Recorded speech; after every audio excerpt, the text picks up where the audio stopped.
लक्ष्य इंस्टीट्यूट तिलार में आपका हार्दिक स्वागत है। पिछले क्लास में हम क्वेश्चन 5 तक कंप्लीट कर चुके थे एक्सरसाइज 7.2 में। तो आज हम देखेंगे क्वेश्चन नंबर 6। तो क्वेश्चन नंबर हमारा जो है 6 क्या कह रहा है, यदि बिंदु दे रखे हैं 4 और इसी क्रम में इनको लेना है जिस क्रम में ये दे रखे हैं। तो एक समांतर चतुर्भुज के शीर्ष हों तो इन बिंदुओं में दो कोऑर्डिनेट नहीं दे रखा है, एक एक्स और वाई है। तो उन एक्स और वाई को ज्ञात करना है। तो चलिए देखते हैं। बिंदु दे रखे हैं, एक मान लीजिए समांतर चतुर्भुज है कि किसके हैं, ये सिर्फ समांतर चतुर्भुज।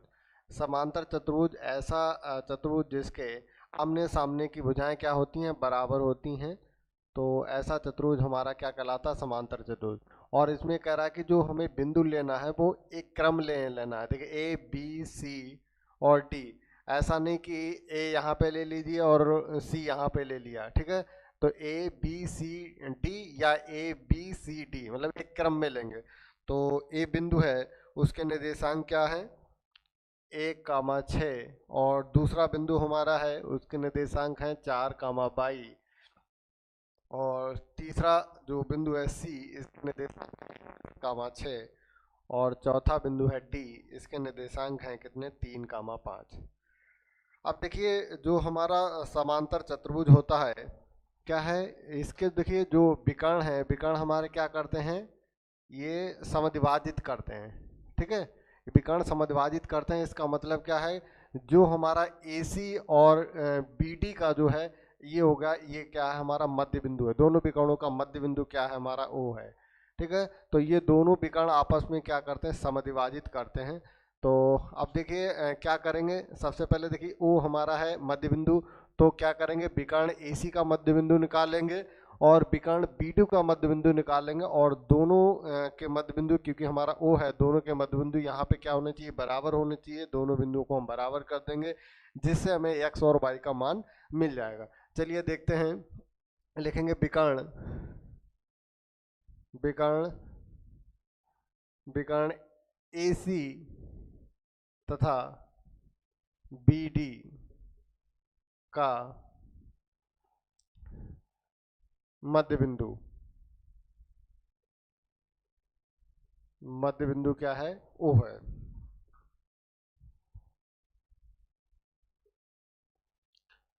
ठीक, अब लिखेंगे विकर्ण विकर्ण AC के लिए, AC के लिए O के बिंदु या मध्य बिंदु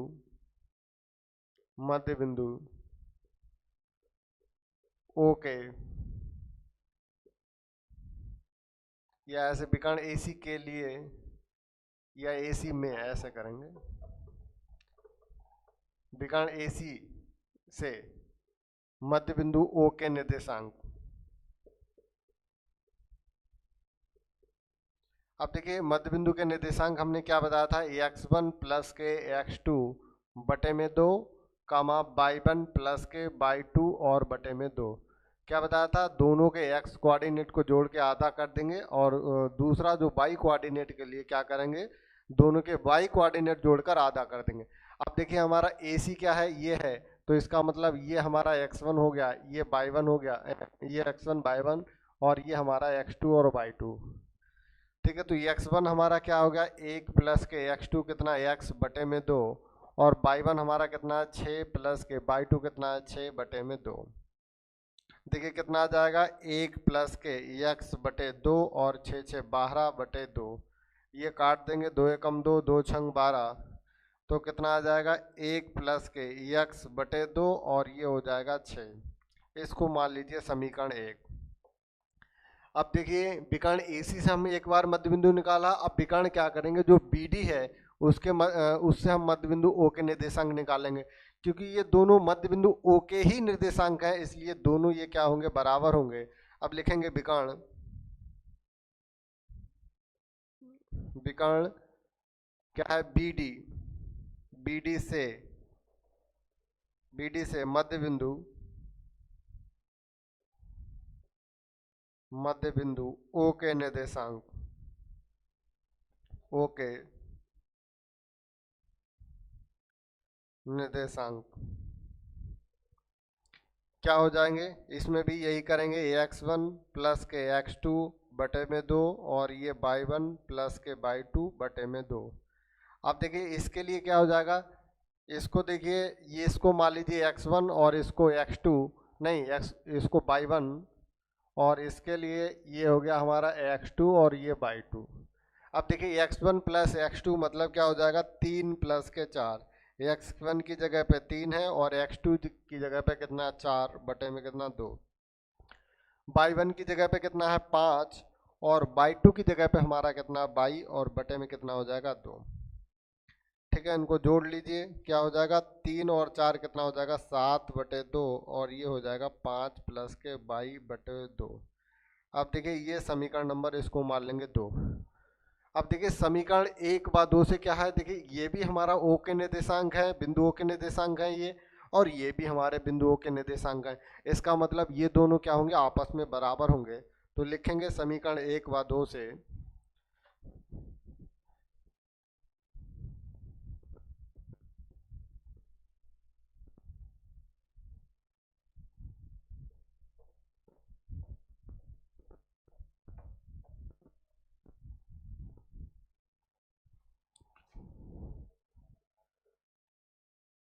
समीकरण 1 व समीकरण 2 से। अब समीकरण 1 व 2 से क्या हो जाएगा, देखिए दोनों बराबर हो जाएंगे, 1 प्लस के x बटे में 2 और कामा 6 बराबर कितना, 7 बटे 2, 5 प्लस के y बटे में 2। अब देखिए ये दोनों कोऑर्डिनेट कब बराबर होंगे, जब इनके x कोऑर्डिनेट आपस में बराबर होंगे और y कोऑर्डिनेट अलग अलग आपस में बराबर होंगे, तभी ये बराबर, मतलब x वाला x के बराबर होगा और y वाला y के बराबर होगा। तो एक बार हम क्या करेंगे, x वाला x के बराबर करेंगे तो जिससे मुझे x का मान मिल जाएगा, यहाँ पर y के बराबर y वाला कोऑर्डिनेट करेंगे जिससे हमें y का मान मिल जाएगा। देखिए क्या हो जाएगा, 1 प्लस के x बटे 2 बराबर कितना आ जाएगा, 7 बटे 2। इस 2 से ये 2 कैंसिल हो जाएगा, यहाँ पे 1 प्लस के x बराबर 7, तो x का मान कितना आ जाएगा, 7 माइनस का 1 बराबर x का मान हमें मिला है 6। ठीक, इसको मिटा देते हैं।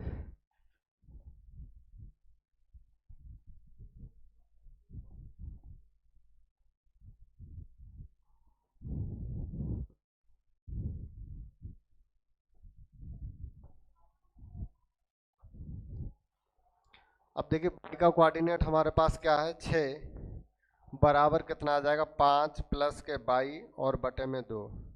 यहाँ पे कुछ नहीं, एक तिरछी गुणा कर देंगे तो 6 गुणा 2 बराबर कितना हो जाएगा, 5 प्लस के 22। 12 बराबर कितना हो जाएगा, 5 प्लस के 22। तो 22 बराबर हमारा कितना हो जाएगा, 12 माइनस के 5 बराबर कितना हो जाएगा, 7। तो हमें इस प्रकार x का मान मिला है 6 और y का मान हमें यहाँ से क्या प्राप्त हुआ, 7 प्राप्त हुआ। और यही हमें x और y का मान ज्ञात करना था। तो इस तरह हमारा जो क्वेश्चन नंबर 6 है कंप्लीट हुआ। अब देखेंगे क्वेश्चन नंबर 7, इसको मिटा रहे हैं।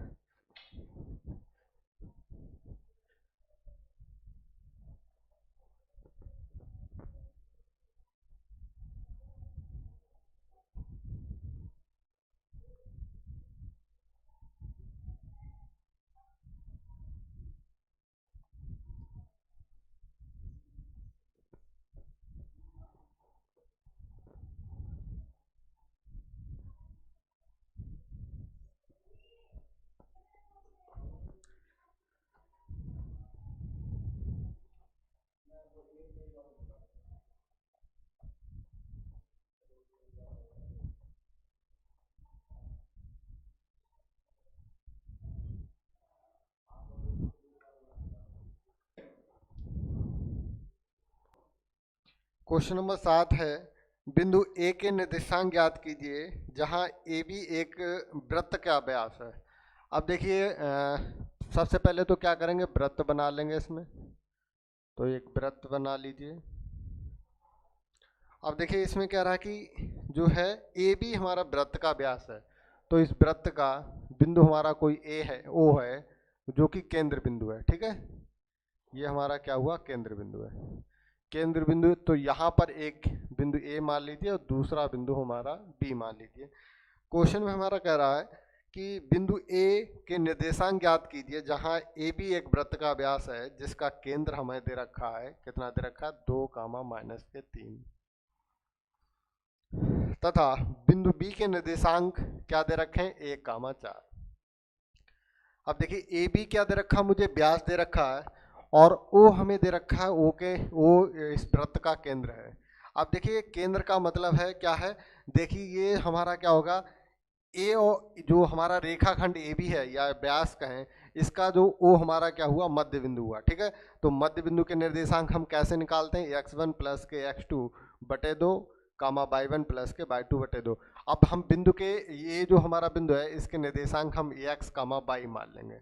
तो हमारा देखिए क्या हो जाएगा, इसको हम x1 मानेंगे, इसको y1, और इसको क्या करेंगे x2 और इसको मानेंगे y2। ठीक, लिखेंगे ओ वृत्त का, यहाँ पे हल लिख लेंगे, हल वृत्त का केंद्र बिंदु है, केंद्र बिंदु है, और एंड माना, माना क्या माना मैंने, ए बिंदु के,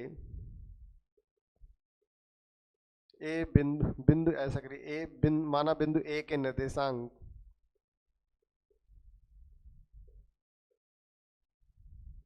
निर्देशांक कितने हैं, x comma y.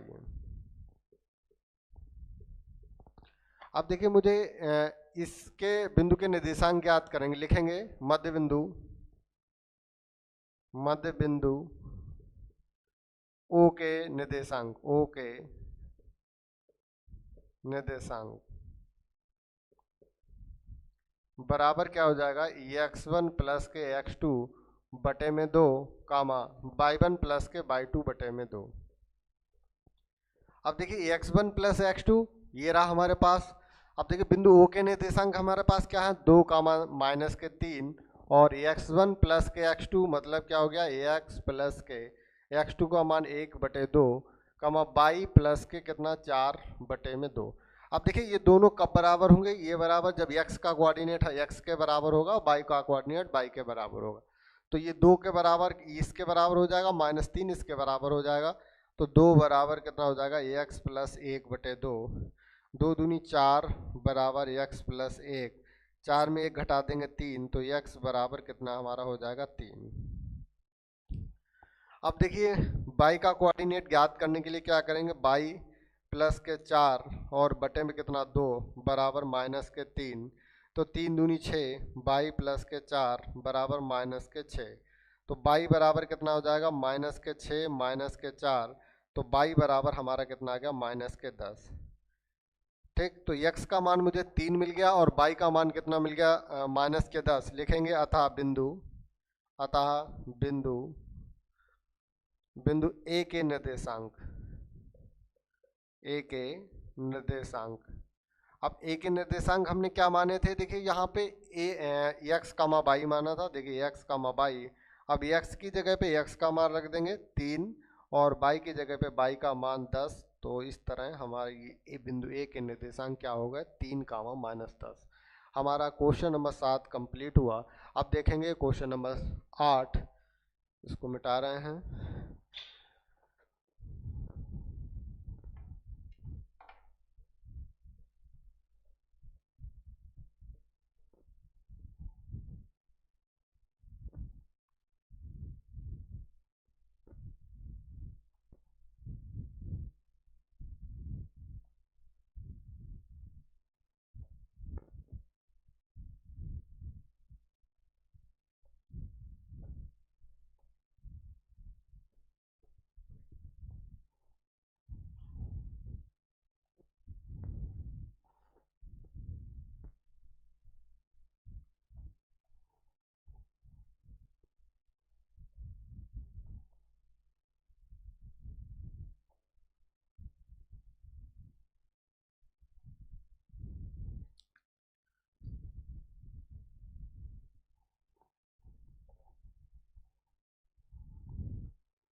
Question number 8 हमारा है यदि बिंदु दे रखे हैं ए और बी के, मुझे कोऑर्डिनेट दे रखे हैं और बिंदु पी के निर्देशांक ज्ञात कीजिए। तो क्या है, एक बिंदु हमारा ए है, दूसरा बिंदु हमारा बी है। तो ए बिंदु यहाँ पर मान लेंगे, बी बिंदु यहाँ पर। तो ए बिंदु हमारा क्या हो गया, -2 कामा -2, और दूसरा बिंदु हमारा हो गया 2 कामा -4। तो इस पर रेखाखंड पर एक बिंदु कहीं पर भी P है और P के निर्देशांक ज्ञात करेंगे। और हमें जो दिया है, क्या दिया, लिखेंगे हल। दिया है, क्या दे रखा है, जो AB बराबर कितना दे रखा, 3/7 AB। तो देखेंगे अब क्या करेंगे, AB को इधर ले आएंगे तो AP और बटे में क्या है, AB बराबर कितना दे रखा, 3/7।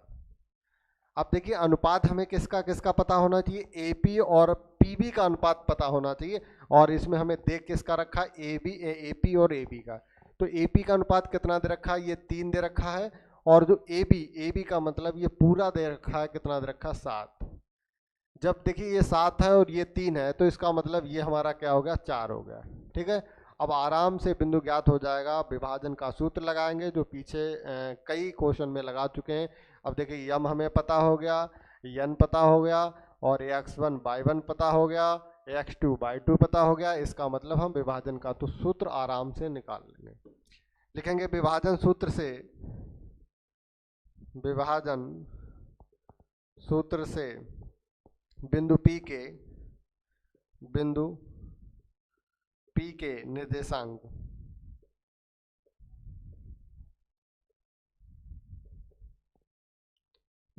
निर्देशांक क्या हो जाएंगे। अब देखिए क्या बताया था मैंने, यम x2 प्लस के n x1 और बटे में कितना, यम प्लस के n।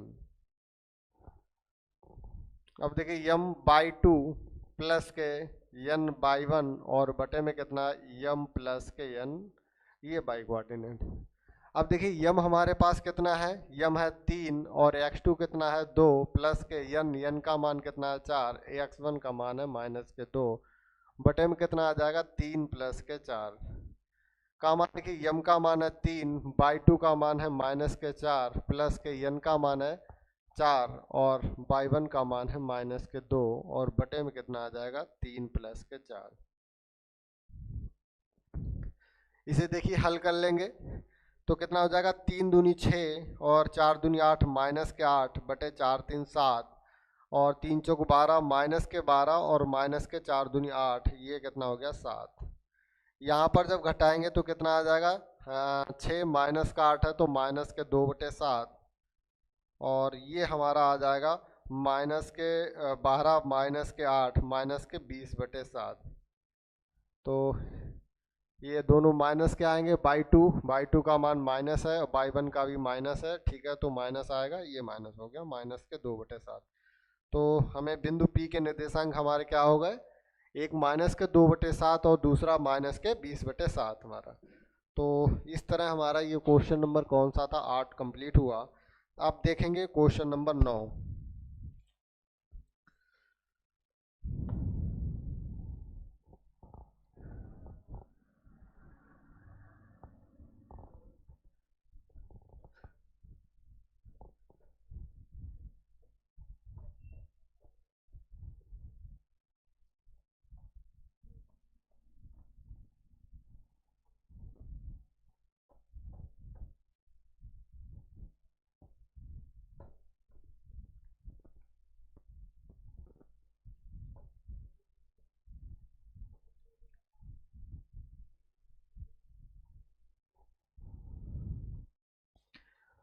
Question number 9। अब देखिए क्वेश्चन नंबर 9 है, बिंदु दे रखे हैं 2 AB को जोड़ने वाला रेखाखंड। अब देखिए एक रेखाखंड है AB, A और B। A के निर्देशांक कितने हैं, बिंदु A के निर्देशांक हैं -2, 2। बिंदु B के निर्देशांक हैं 2, 8। अब देखिए को जोड़ने वाले रेखाखंड AB को 4 बराबर भागों में विभाजित किया जा रहा है। इसका मतलब 1 भाग, 2 भाग, 3 भाग और चौथा भाग। ये चारों भाग क्या हैं? बराबर भाग हैं। लिखा है 4 बराबर भागों में विभाजित किया जा रहा है। इसके बाद क्या लिखा? तो जो विभाजन वाले बिंदु हैं इसको मान लीजिए, सपोज दैट मान लीजिए P, इसको मान लीजिए Q और इसको मान लीजिए R। क्या है? तो PQR के मुझे क्या करना है? निर्देशांक ज्ञात करने हैं। तो देखिए सब में विभाजन का सूत्र लगेगा। तो देखिए इसमें क्या है? बराबर बराबर मतलब इसका एक पार्ट ये है, दूसरा ये है, तीसरा ये है, चौथा, 4 पार्ट में डिवाइड है, एक अलग अलग पार्ट में, और बराबर हैं चारों। अब देखिए जब बराबर हैं तो बी जो हमारा बिंदु Q होगा वो Q क्या होगा? हमारा इन जो बिंदुओं का मध्य बिंदु होगा। इसको मान लेंगे x1, इसको मान लेंगे y1 और इसको मान लेंगे x2 और इसको मान लेंगे y2। अब देखिए क्या होगा? Q हमारा क्या होगा? मध्य बिंदु होगा। तो मध्य बिंदु के निर्देशांक से हम मध्य बिंदु का फार्मूला लगाएंगे, x1 प्लस x2 बटे 2, y1 प्लस y2 बटे 2। विभाजन सूत्र से भी लग जाएगा, लेकिन हमें क्या है? मध्य बिंदु का जब सूत्र लगाएंगे तो आराम से, आसानी से हमें बिंदु Q के निर्देशांक ज्ञात हो जाएंगे। अब देखिए बिंदु P के जब निर्देशांक ज्ञात करेंगे तो देखिए Q और R को हम छिपाएंगे जब, तो हमारे पास देखिए इधर क्या है? इधर हमारे पास हो गया एक यूनिट, ठीक है। और इधर देखिए अब यहाँ से अनुपात जब ज्ञात करेंगे तो 1, 2 और 3, तो ये क्या हो गया? हमारा 3। मतलब क्या है कि जो बिंदु P है वो रेखाखंड AB को क्या करेगा? 1:3 में विभाजित करेगा, ठीक है। तो सबसे पहले बिंदु Q निकालेंगे, फिर P निकालेंगे, फिर R निकालेंगे। लिखेंगे बिंदु P कामा Q कामा R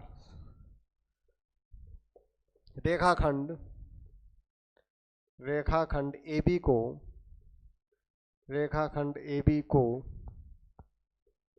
को 4 बराबर भागों में विभाजित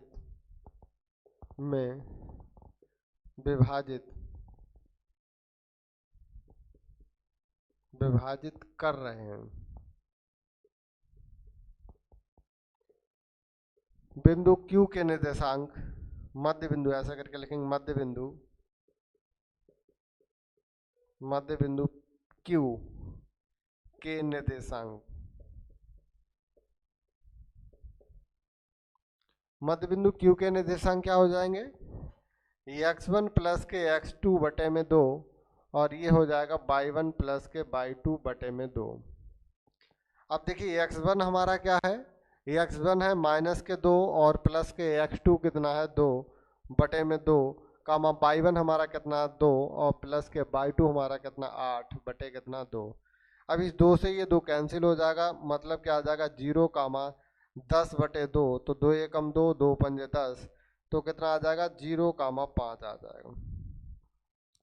तो बिंदु जो है Q के निर्देशांक हमें आसानी से प्राप्त हो गया। देखिए अब जो हमें बिंदु P के निर्देशांक ज्ञात करने के लिए क्या है? विभाजन सूत्र का यूज करना पड़ेगा। लिखेंगे विभाजन सूत्र से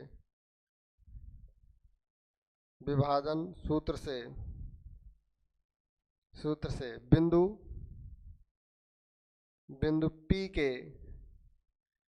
के निर्देशांक क्या सूत्र लगाएंगे? यम x2 प्लस के n x1 और बटे में कितना हो जाएगा? यम प्लस के n, ठीक है। दूसरा यम y2 प्लस के n y1 और बटे में कितना हो जाएगा? यम प्लस के n। अब देखिए मान रख देंगे सभी के। चलिए इधर करते हैं, तो हमारा क्या हो जाएगा? यम। अब देखिए ये हमारा एक क्या हुआ? यम, और ये हमारा n हुआ, ठीक है। तो इसको एक ही जगह पे लिखेंगे, यहीं पे लिखेंगे। ये हमारा क्या हो गया? एक, और ये हो गया हमारा यम, और ये हमारा हो गया n। अब देखिए क्या है? यम x2, तो कितना हो जाएगा? 1 गुणा x2 का मान 2 प्लस के n का मान 3 इंटू x1 का मान है माइनस के 2, और बटे में कितना हो जाएगा? यम प्लस के n मतलब 1 प्लस के 3।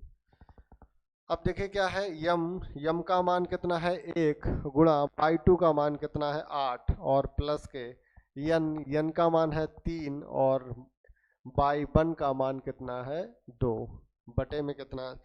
y1 का मान 2 हो गया और बटे में 1 प्लस के 3 और ये ब्रैकेट बंद।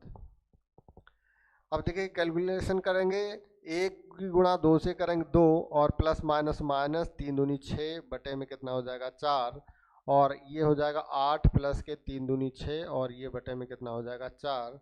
तो ये माइनस के 4 बटे में 4 और ये 8 और 6 कितना हो जाएगा 14 और बटे में कितना 4। तो 4 से 4 ये कैंसिल, 1 आ जाएगा, 2 दूनी 4, 2 सत्ते 14 कितना आ जाएगा -1, 7/2। अब देखिए बिंदु हमें क्या है, पी के निर्देशांक मिल गए -1, 7/2। अब देखिए हमने दो बिंदु के निर्देशांक ज्ञात हो गए, हमने पी के भी कर लिए और क्यू के। अब देखिए इसी प्रकार हम बिंदु आर के निर्देशांक ज्ञात करेंगे। तो आर के निर्देशांक आपका होमवर्क में रहेगा, देखिए बता दे रहे हैं, सेम ऐसे ही करना। अब देखिए आर के लिए हमारा जो यम का मान कितना हो जाएगा 1 2 3, ये 3 हो गया और जो यन का मान कितना हो जाएगा 1। विभाजन सूत्र लगाएंगे, वही यही सूत्र यूज होगा, सिर्फ यम और यन का मान चेंज होगा, जिससे हमारा जो बिंदु आर के निर्देशांक मिल जाएंगे। ठीक है, तो आर के निर्देशांक जो हैं वो आपका हो गया होमवर्क में। ठीक, सेम है इसी तरह, बस इसमें यम और यन का मान बदला है, x1 x2 y1 y2 के मान सेम है। तो अब देखेंगे क्वेश्चन नंबर 9 हो गया, हम क्वेश्चन नंबर 10 देखेंगे। ठीक है, इसको मिटा रहे हैं।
क्वेश्चन नंबर 10 और इस एक्सरसाइज का लास्ट क्वेश्चन।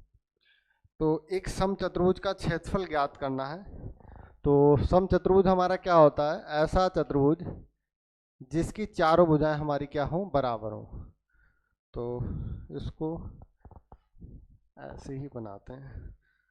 ठीक है, तो इस जिसकी हमारी क्या हो, चारों भुजाएं बराबर हो, ऐसा चतुर्भुज हमारा क्या कहलाता है, समचतुर्भुज कहलाता है। ठीक है, वर्ग और समचतुर्भुज में क्या अंतर होता है, वर्ग में क्या होता है, जिसकी चारों भुजाएं बराबर हो और प्रत्येक कोण हमारा क्या हो 90 डिग्री का हो, तो हमारा वर्ग कहलाता है। और इसमें कोई जरूरी नहीं है कि 90 हो, कोई भी हो, लेकिन चारों भुजाएं हमारी क्या होनी चाहिए, बराबर होनी चाहिए। ठीक है, तो क्षेत्रफल इसके जो शीर्ष दे रखे हैं एक क्रम में दे रखे हैं, तो ए बी सी और डी। तो जो ए के निर्देशांक मुझे दे रखे हैं 3,0 और बी के निर्देशांक दे रखे हैं 4,5 और सी के निर्देशांक -1,4 और डी के निर्देशांक है -2, -1। अब देखिए मुझे क्या करना है, इसका क्षेत्रफल बताना है।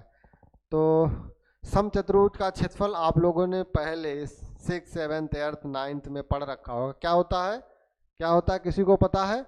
देखिए क्या होता है, इस विकर्णों का गुण, इसमें देखिए विकर्णों का जरूरत पड़ेगी। तो इसमें समचतुर्भुज का क्षेत्रफल हिंट लिखे दे रहे हैं। देखिए समचतुर्भुज का क्षेत्रफल क्या होता है, 1/2 गुणा विकर्णों का गुणनफल, विकर्णों का गुणनफल। अब देखिए इसके लिए हमें क्या करना है, क्षेत्रफल ज्ञात करने के लिए क्या करना पड़ेगा, मुझे विकर्ण ज्ञात करने पड़ेंगे। अब देखिए विकर्ण कैसे ज्ञात करेंगे, देखिए बिंदु दे रखे हैं, एक विकर्ण हमारा इसका क्या हुआ AC, दूसरा विकर्ण हमारा क्या हुआ BD। तो हम क्या करेंगे, दो बिंदुओं के बीच की दूरी का सूत्र लगाएंगे, लिखेंगे समचतुर्भुज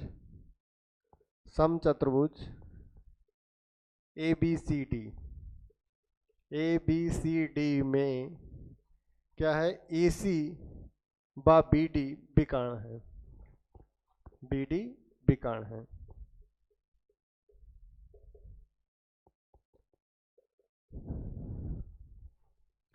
तो AC व BD विकर्ण है, तो AC कैसे ज्ञात करेंगे, तो दो बिंदुओं के बीच की दूरी का सूत्र लगाएंगे। अब देखिए AC के लिए क्या हो जाएगा, ये x1 है और ये y1 हो जाएगा और ये x2 और ये y2। चाहे तो बिंदु यहाँ पे लिख लेंगे, तो सबसे पहले बिंदु A लिख लेंगे 3,0, दूसरा बिंदु B है कितना है 4,5, C बिंदु कितना है -1,4 और D बिंदु हमारा क्या दे रखा है -2 और -1। तो ये हमारा x1 है, y1 है और ये हमारा x2 है और ये y2 है। तो AC ज्ञात करने के लिए विकर्ण AC बराबर क्या हो जाएगा, अंडर रूट x2 माइनस के x1 मतलब -1 -3 का होल स्क्वायर प्लस y2 का मान 4 माइनस के 0 का होल स्क्वायर। तो कितना हो जाएगा, अंडर रूट -1 -3 मतलब -4 का स्क्वायर और ये कितना हो जाएगा 4 का स्क्वायर। तो ये भी कितना आ जाएगा 4 चौको 16 और ये हो जाएगा 4 चौको 16 कितना हो जाएगा अंडर रूट 32। तो ये आ जाएगा 4√2, ठीक, मात्रक। इसी प्रकार हम विकर्ण BD ज्ञात करेंगे। विकर्ण दूसरा हमारा विकर्ण इसमें क्या है, BD बराबर, अब देख लिए इसमें मैंने x1 इसके लिए B और D दो ये बिंदु लेंगे। अब इन दो बिंदुओं के ये x1 y1 मान लेंगे और ये इसको हम x2 y2 मान लेंगे। तो देखिए क्या हो जाएगा, डायरेक्ट फार्मूला यूज कर रहे हैं, x2 माइनस के x1 -2 और -4 -4 का whole square plus y2 minus y1 -1 -5 का होल स्क्वायर। अब देखिए क्या हो जाएगा, -2 -4 -6 का स्क्वायर और प्लस -1 -5 -6 का स्क्वायर कितना आ जाएगा, ये आ जाएगा 6 36 और ये 6 36 36 दूनी कितना हो गया 72। तो ये हो जाएगा हमारा 6√2 और ये मात्रक। अब देखिए इसमें हमें क्या ज्ञात करना है, समचतुर्भुज का क्षेत्रफल ही ज्ञात करना। तो लिखेंगे समचतुर्भुज का क्षेत्रफल, देखिए समचतुर्भुज का क्षेत्रफल बराबर 1/2 गुणा विकर्णों का गुणनफल।